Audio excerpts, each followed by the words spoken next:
Hemos estado estudiando una clase que llamamos Cómo leer la Biblia.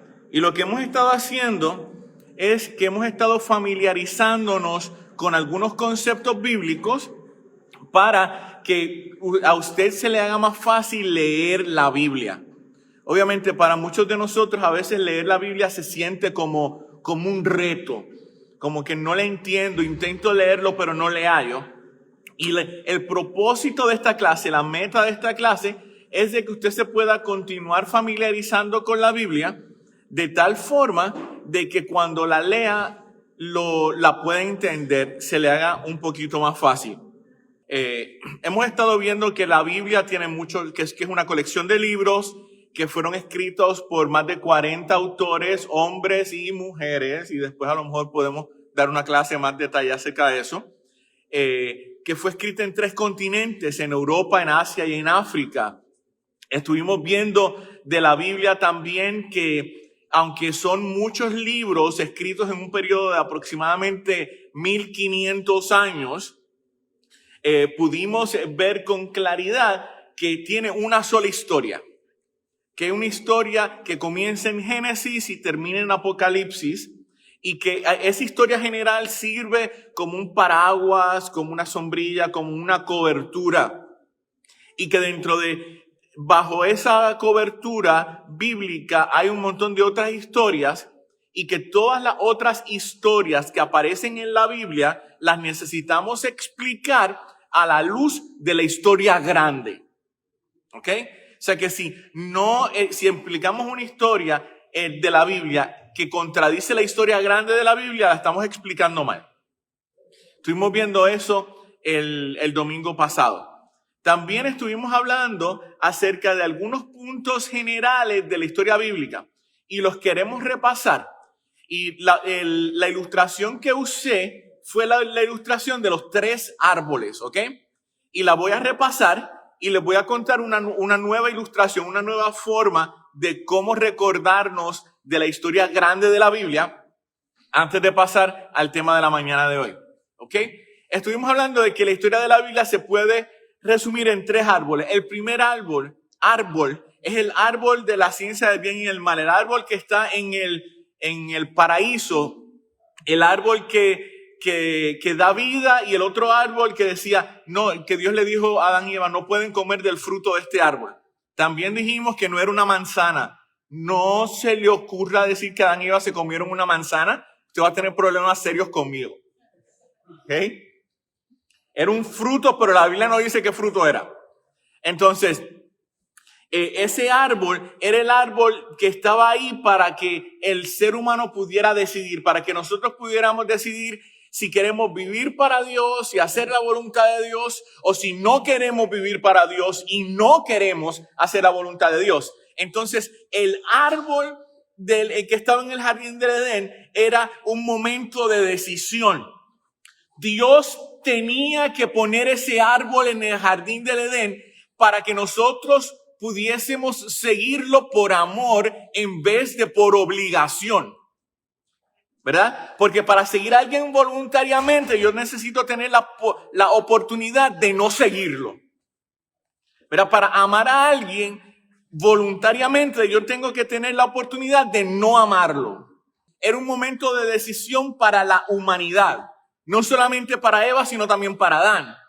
Y que el punto del árbol era que el hombre y la mujer necesitaban escoger. ¿Vamos a seguir a Dios? No vamos a seguir a Dios. Ellos decidieron no seguir a Dios.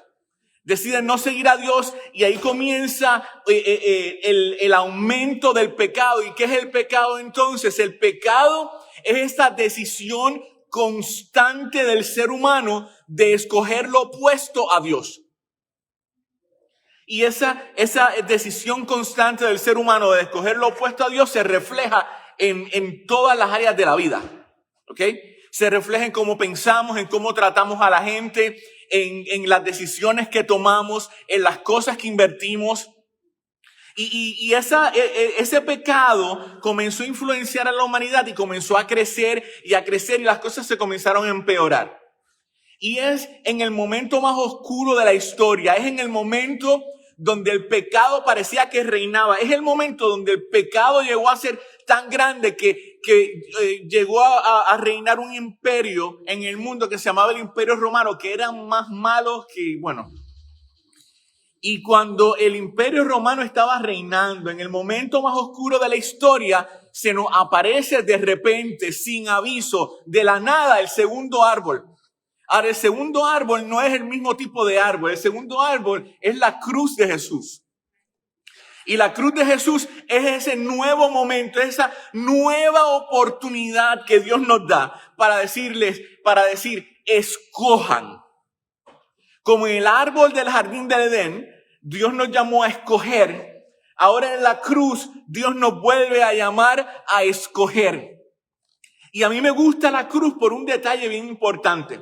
Porque una cosa es que usted me diga algo y otra cosa es que usted haya vivido lo que yo estoy viviendo. Una cosa es que usted me dé un consejo de algo que usted nunca ha vivido y otra cosa es que usted me hable de algo que usted vivió como yo. Entonces, cuando Dios quería salvarnos, cuando Dios quería rescatarnos, cuando Dios quería comunicarnos que su amor era tan grande que Él nos quería de regreso, en vez de enviar un ángel, en vez de crear a alguien, o en vez de enviarnos un email o un mensaje de texto, o a lo mejor un video, en vez de hacer eso, Él mismo decide venir. Entonces, en la cruz, quien muere no es cualquier persona. En la cruz, quien muere es Dios hecho hombre. Y eso es importantísimo, porque por la primera vez en la historia de la humanidad, Dios pudo sentir lo que se siente estar lejos de Dios. Pero se lo voy a volver a repetir porque le vi la cara a 2 o 3. Ok. En la cruz, cuando Jesús muere en la cruz, está muriendo en la cruz, por primera vez Dios siente lo que se siente estar lejos de Dios. Permítame explicarle. Usted sabe qué es un cardiólogo. Un cardiólogo es un doctor que se especializa en el corazón, en cómo funciona el corazón. Y ese doctor cardiólogo te puede decir cuántas veces late el corazón. El cardiólogo te puede decir de qué material está hecho el corazón. Te puede describir los detalles, te puede decir cuánta sangre fluye, te puede decir el tipo de electricidad que fluye por el corazón. El cardiólogo es un experto en todo lo que tiene que ver con el corazón. El cardiólogo sabe qué hacer cuando alguien tiene un ataque al corazón. Sabe cómo atender a la persona, sabe cómo revivir el corazón, sabe aún cómo cambiar el corazón, ¿verdad? Poner un corazón nuevo. Pero usted sabe qué es lo único que no sabe un cardiólogo. ¿Qué se siente un ataque al corazón? Él puede saber todo lo demás, pero no sabe qué se siente un ataque al corazón hasta que le da a él o a ella. Entonces, el cardiólogo no sabe lo que se siente tener un ataque al corazón hasta que le da a él. De la misma forma, lo que sucede en la cruz es que antes de la cruz, Dios sabía que era horrible vivir lejos de Él. Antes de la cruz, Dios sabía que a nosotros no nos convenía vivir lejos de Él. Dios sabía antes de la cruz que nosotros íbamos a sufrir y que nos íbamos a enfermar y que eventualmente nos íbamos a morir porque estábamos viviendo lejos de Él. Pero en la cruz Dios lo sintió. Hecho hombre lo sintió el rechazo, sintió el dolor, sintió la traición, sintió la carga o la consecuencia del pecado en su propio cuerpo. Y por eso es que el libro de Hebreos entonces nos dice que nosotros tenemos un sumo sacerdote que se identifica con nosotros. Porque Jesucristo pasó lo que nosotros estamos pasando y como pasó lo que estamos pasando, ahora puede interceder delante de Dios por nosotros porque Jesucristo nos entiende. ¿Alguien puede decir amén conmigo? Jesucristo te entiende. Tus amigos quizás no, yo a lo mejor no te entiendo porque hay algunos de ustedes que son Señor amado. No. Pero Dios te entiende, pero Jesús te entiende. ¿Por qué? Porque Él tomó tu lugar y en esa cruz, en ese segundo árbol, Dios te está diciendo, toma una decisión. Conmigo o sin mí, tú escoges. La historia continúa. Los que escogieron a Jesús, los que escogieron seguir a Dios en el segundo árbol, en la cruz, forman la iglesia, forman la familia de Dios. Y comienzan a crecer y comienzan a ministrar y comienzan a hacer lo que Jesús los llamó, que era hacer discípulos. Y comienzan a haber problemas y el resto del Nuevo Testamento nos explica el crecimiento de la iglesia y nos explica a la misma vez no solamente el crecimiento de la iglesia, sino que nos habla acerca de cómo manejaron conflictos. Y termina con una visión del futuro. El Nuevo Testamento termina con una visión del futuro donde nos presenta el tercer árbol. Porque Jesús antes de irse, Él dijo que iba a regresar. Y cuando Él dijo que iba a regresar, Él dijo, yo voy a regresar cuando nadie se lo espera. Para que ustedes puedan pasar la eternidad conmigo. Y ustedes, cuando yo regrese, yo voy a hacer todas las cosas nuevas, dijo Jesús. Y eventualmente va a haber un cielo nuevo y una tierra nueva. Y en ese cielo nuevo y tierra nueva, en ese lugar, es donde usted y yo vamos a vivir por la eternidad. Ahí es donde están las calles de oro. Ahí es donde está el mar como de cristal. Ok, déjeme volverlo a decir. El mar es como de cristal. No es un mar de cristal. Porque si el mar fuera de cristal, fuera duro. Nadie se podría... Es un mar como de cristal, el que está tan limpio que se ve para abajo como el cristal. ¿Okay? Entonces, está hablando la historia que en ese lugar, la presencia del Señor iba a ser tan grande que no iba a haber necesidad ni de sol ni de luna, pero nos habla de un tercer árbol. Nos dice que en ese lugar va a haber un tercer árbol, pero este árbol ya no va a ser un árbol de elección. No va a ser un árbol para escoger si seguimos a Dios o no. Este árbol es el final del camino. Este árbol representa la misma presencia del Señor y cuando se nos describe este árbol, se nos describe que sus hojas y que lo que fluye de este árbol trae sanidad a las naciones. Trae esperanza, trae vida. Y ese era el plan de Dios desde el principio. Toda la historia del Nuevo Testamento de la Biblia se resume en eso. Dios quería que nosotros viviéramos con Él para siempre.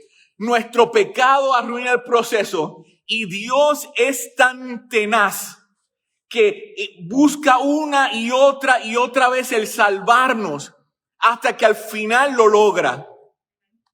Y podemos pasar la eternidad con Jesucristo si escogemos pasar la eternidad con Jesucristo. Entonces, esa historia general es bien importante.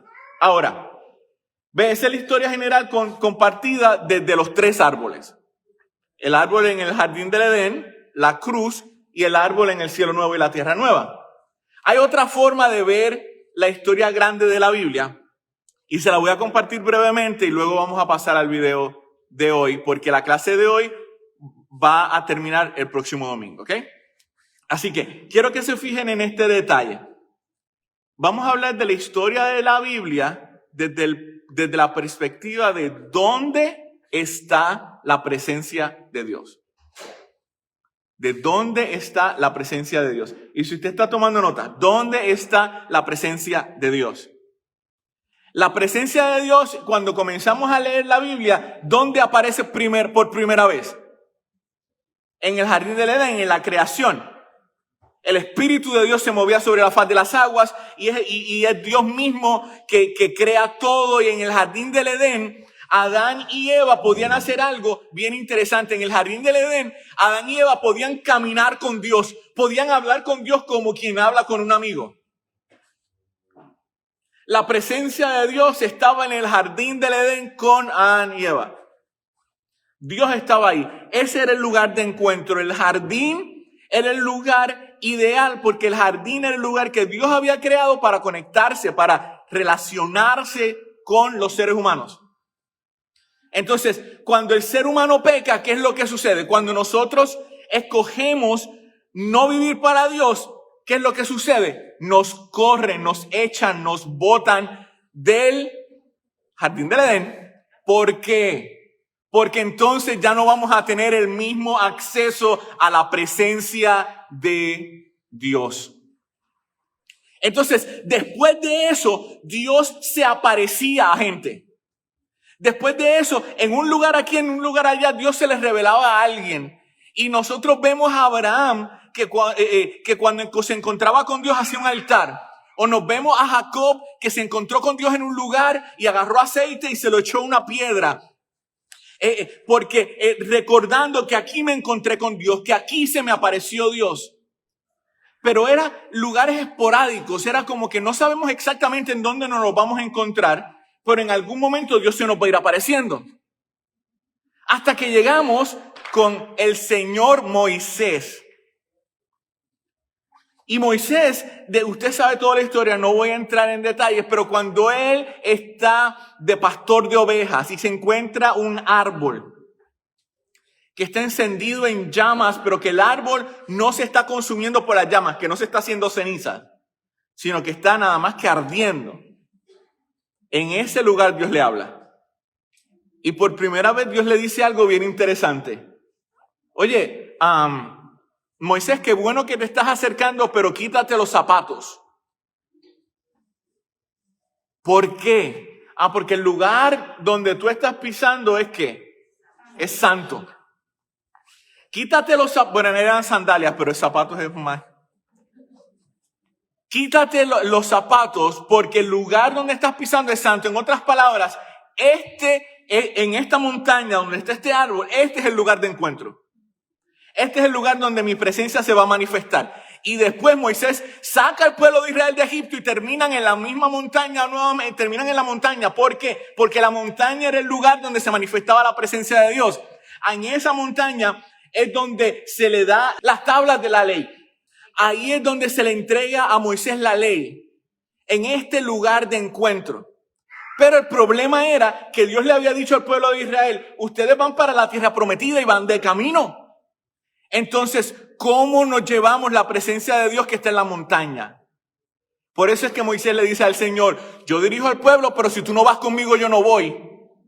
En otras palabras, si el nosotros irnos de la montaña quiere decir que la presencia de Dios se quede en la montaña, nosotros no queremos ir para ningún lado sin la presencia de Dios. Y yo creo que eso debe de ser algo que nosotros debemos de anhelar también. Que yo no me voy para ningún lado sin la presencia del Señor.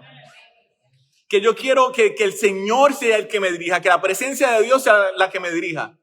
Ahora, es un poquito diferente la aplicación para hoy, pero vamos.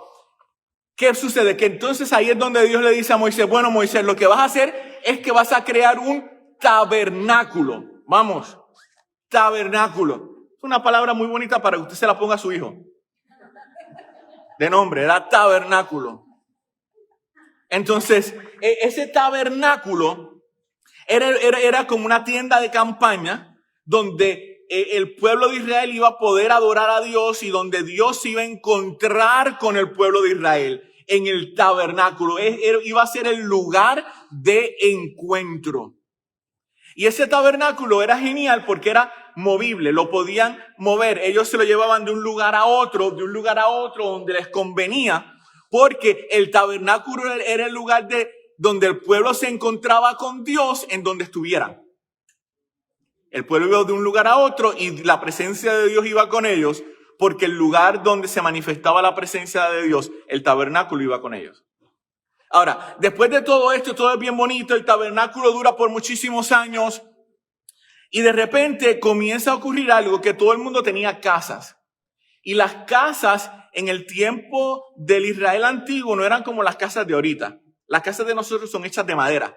Las casas de antes eran hechas de piedra. O sea, todo el mundo tenía casas, tenía lugares permanentes, fijos para vivir en la tierra, menos Dios.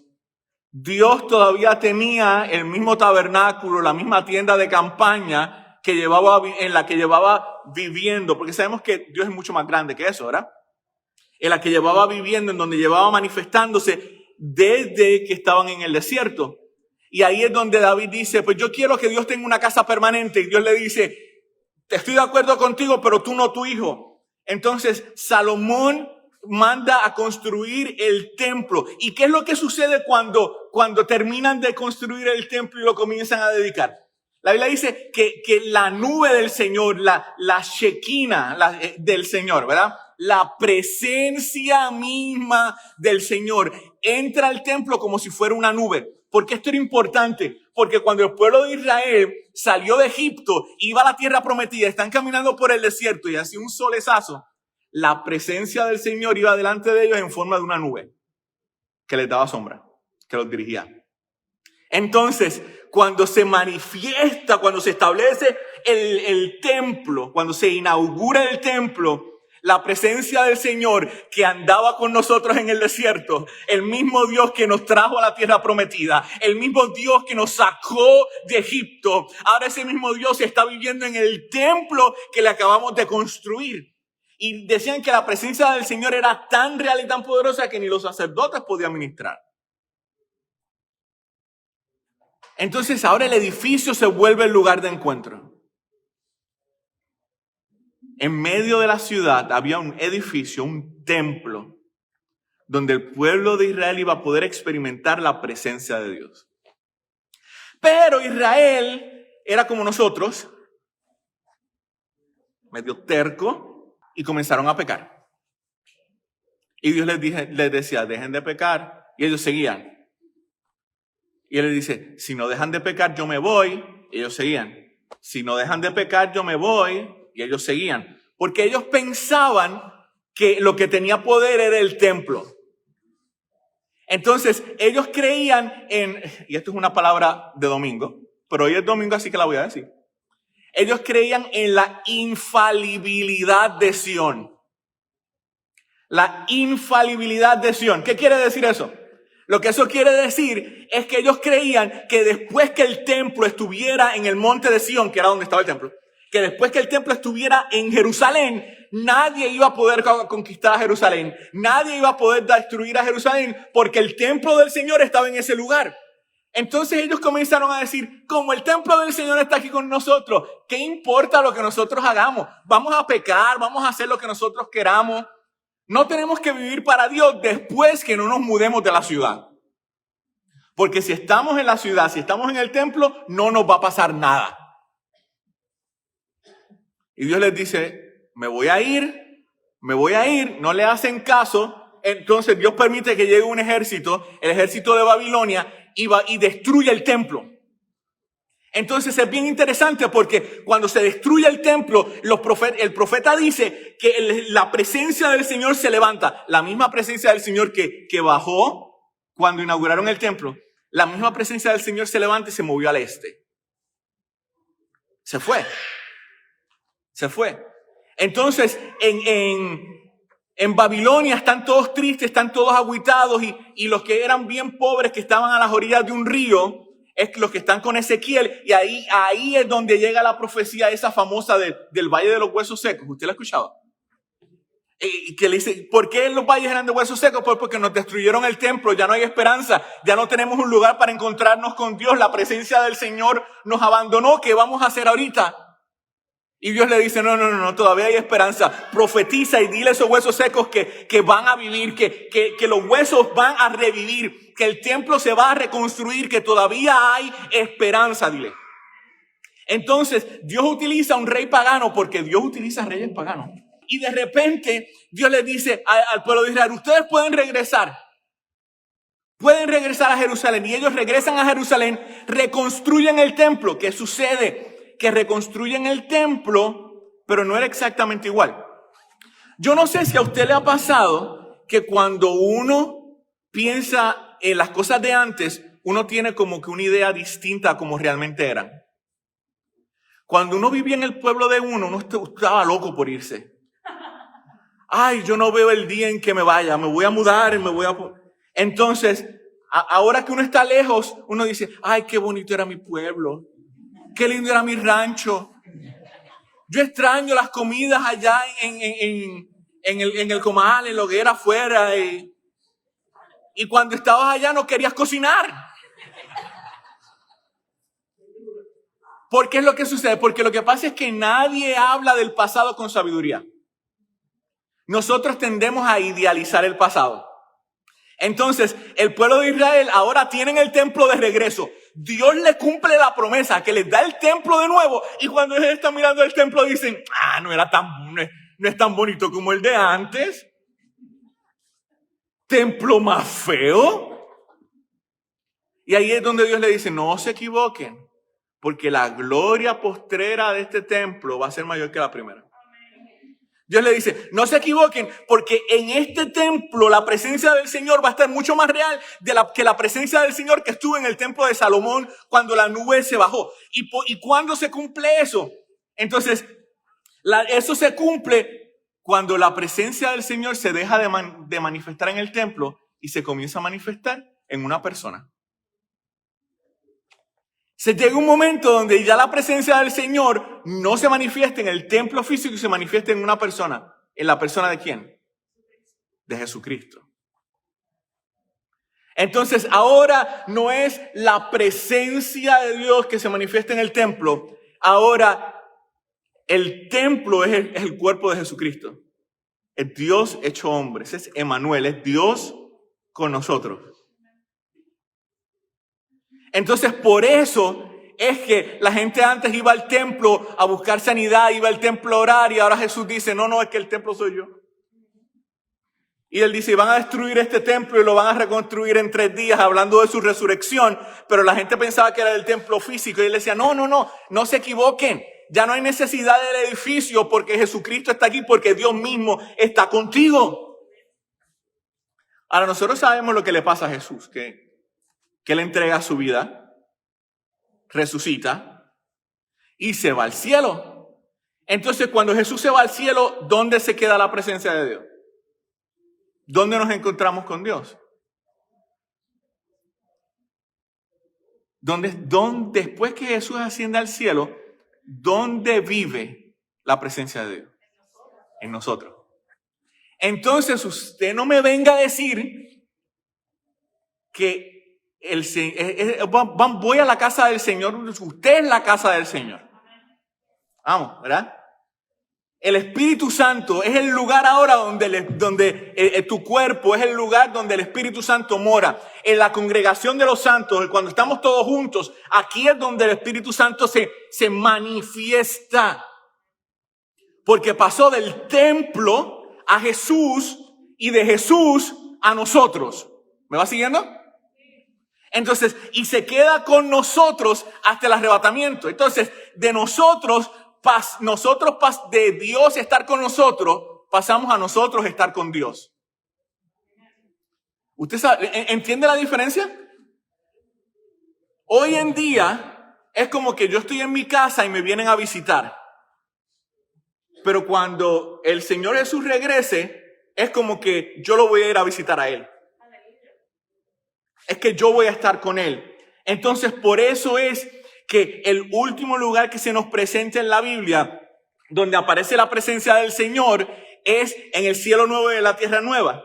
Y es esta imagen que les sigo mencionando acerca de que no va a haber más necesidad de sol ni de luna, porque la presencia del Señor va a alumbrar el lugar, porque no va a haber límites. Entonces nosotros podemos ver la historia grande de la Biblia como este mover de Dios, de donde manifiesta su presencia a través de toda la Biblia. Primero en el jardín del Edén, luego en diferentes lugares, luego en la montaña, luego en el tabernáculo, luego en el templo, luego en Jesús, luego en la iglesia y eventualmente en el futuro en el cielo nuevo y en la tierra nueva. ¿Ok? Ahora, ¿por qué les digo esto? Porque yo quiero que usted se vaya familiarizando con la historia grande de la Biblia, con lo que Dios está haciendo en el mundo.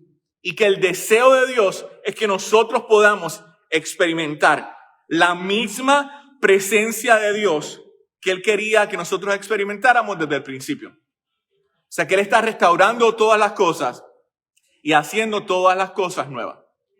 ¿Amén? ¿Ok? Ahora, yo sé que les dije un montón de información. Si usted tiene alguna pregunta acerca de esto, invíteme un café y hablamos. Okay. Ahora, lo que vamos a hacer ahora es que vamos a transicionar de hablar de la historia grande de la Biblia a hablar de cómo se escribió la Biblia. ¿Ok? La Biblia fue escrita en diferentes estilos literarios. Y eso es algo que es importante que tomemos en cuenta al momento de leer la Biblia. Ok, le voy a hablar a los hombres y los voy a meter a todos en problemas, así que prepárense. ¿Cuántos de ustedes de novios le escribieron un poema o le dedicaron una canción a su novia? ¿Verdad? Ajá. Muy bien. Si no lo ha hecho, anímense. Oh. Ok. Ahora, cuando uno lee una canción o cuando uno lee un poema, uno lo lee de cierta forma, ¿verdad? Porque el poema dice cosas que uno no las toma literalmente, ¿verdad? Incluso nosotros en inglés dicen I love you to the moon and back. Yo te amo hasta la luna y de regreso. Nadie se toma eso en serio. No es que estamos midiendo a ver cuánto tú me amas. A ver, vamos. No. Quiere decir que amamos un montón. Es una imagen, ¿no? Entonces, lo mismo sucede con cuando leemos el periódico. Cuando leemos el periódico, no estamos diciendo, ¿esto será una imagen poética o pasó de verdad? No, porque es un tipo diferente de literatura. Cuando leemos un libro de historia, sucede lo mismo. Entonces, la Biblia tiene diferentes tipos de géneros literarios y el conocerlos nos va a ayudar a entender lo que estamos leyendo. ¿Ok? Entonces, en los próximos 6 minutos, lo que vamos a estar viendo es un resumen de los diferentes géneros literarios de la Biblia o de las diferentes formas en que los diferentes libros de la Biblia fueron escritos. ¿Ok? Y cuando termine, entonces vamos a hablar un poquito acerca de darles algunos ejemplos de algunos de ellos. ¿Ok? La Biblia es una colección de muchos libros que cuentan una misma historia de principio a fin. Pero todos esos libros fueron escritos en diferentes estilos literarios. Sí, piensa en esto como si entraras en una librería donde cada pasillo tiene una clase distinta de literatura.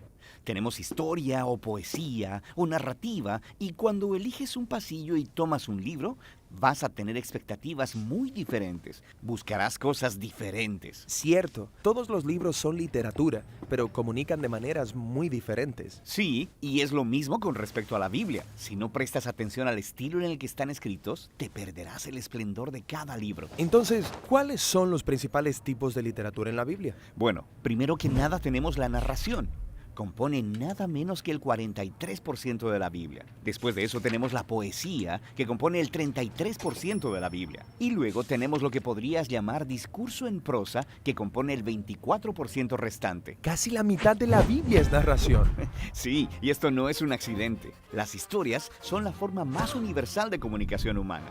De hecho, nuestros cerebros están diseñados para recibir información a través de historias. Y las historias son realmente entretenidas. ¿Por qué? Bueno, las historias nos entrenan para encontrarle sentido a los eventos que aparentemente suceden en la vida al azar, tomando esos eventos y poniéndolos en una secuencia.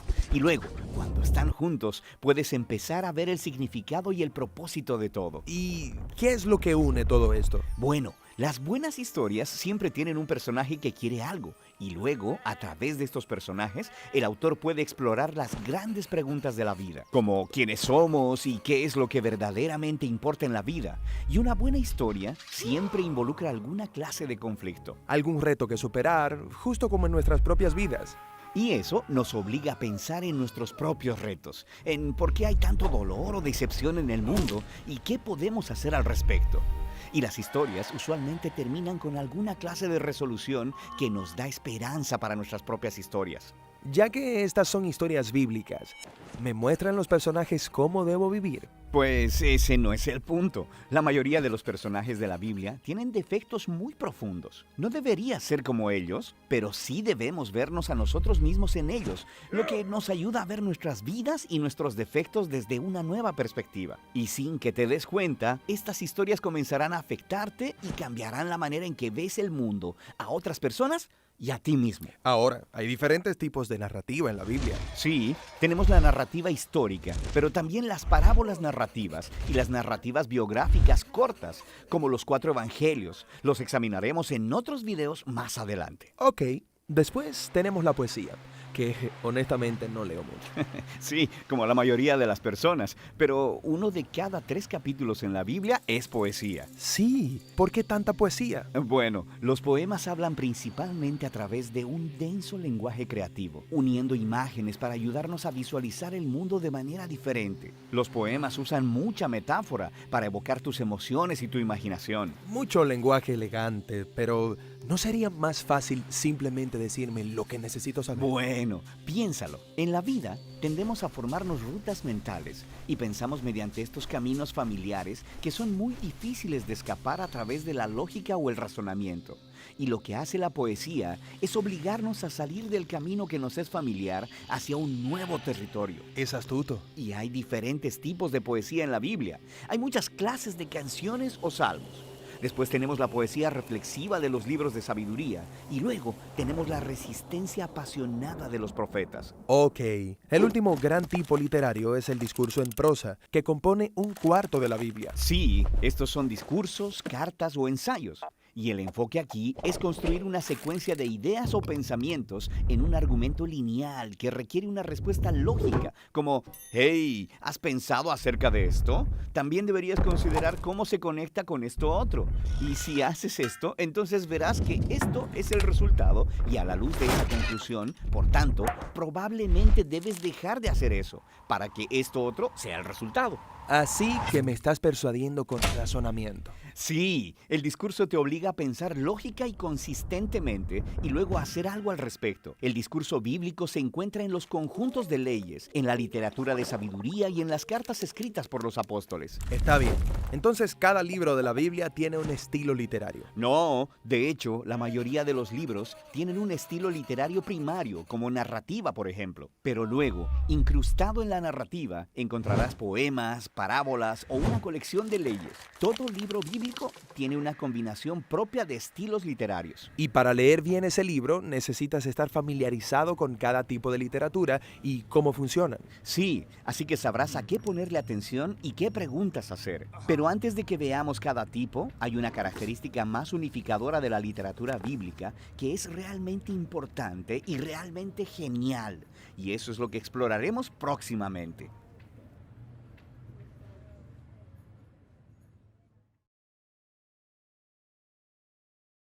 Lo que quiero que se fije y lo que quiero que se lleve en el corazón y como tarea es lo siguiente. La Biblia no fue escrita en el mismo género literario. Hay 3 géneros literarios básicos. ¿Cuáles son? Primero es la narrativa o las historias, ¿ok?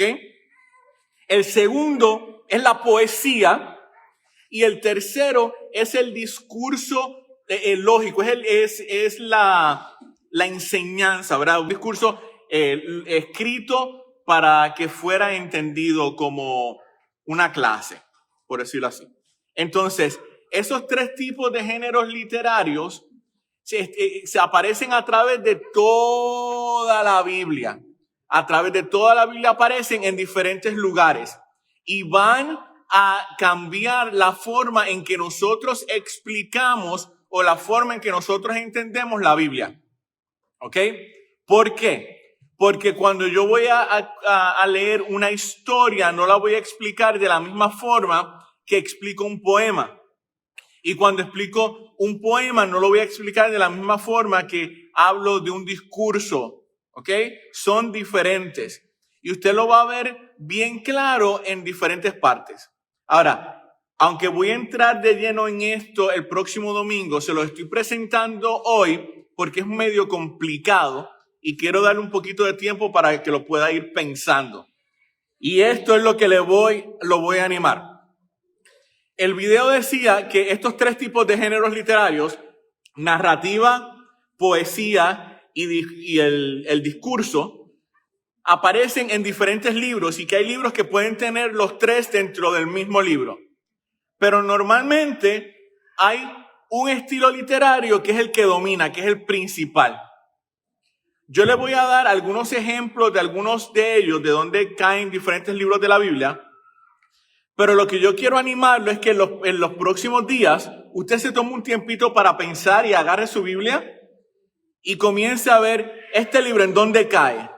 Y comience a analizar, porque necesitamos saber qué género literario es cada libro para cuando lo leamos poder entenderlo.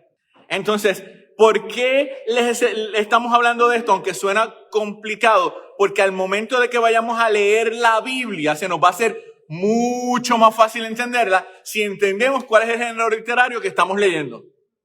¿Ok? Así que, ¿cuál es la tarea para el próximo domingo? Vaya a su Biblia y comience a intentar ver qué libro es cada cual. Génesis, narrativa, Éxodo, Levítico, hasta que llegue Apocalipsis. ¿Ok? Y vamos a hablar un poquito de eso y vamos a entrar en detalle en los próximos domingos acerca de cómo se explica cada género literario para que se le haga más fácil entender y estudiar la Biblia. Así que vamos a orar. Señor, gracias. Gracias por tu palabra, gracias porque a través de tu palabra te podemos conocer. Y gracias, Señor, porque al familiarizarnos con la historia grande de la Biblia, nuestro corazón se llena de alegría al saber de que tú estás obrando en nuestro mundo, que tú no has acabado de hacer lo que estás haciendo. Gracias, Señor, porque al entender que tu palabra fue escrita en diferentes géneros literarios, tú vas a utilizar ese conocimiento para abrir nuestro entendimiento y que podamos profundizar en lo que dice la Biblia y seguir creciendo. Padre, yo te pido que cada uno de mis hermanos, de mis hermanas puedan seguir creciendo en la gracia y el conocimiento de nuestro Señor y Salvador Jesucristo. Yo los bendigo en el nombre de Jesús. Amén. Amén. Dios les bendiga, que tengan bonito domingo.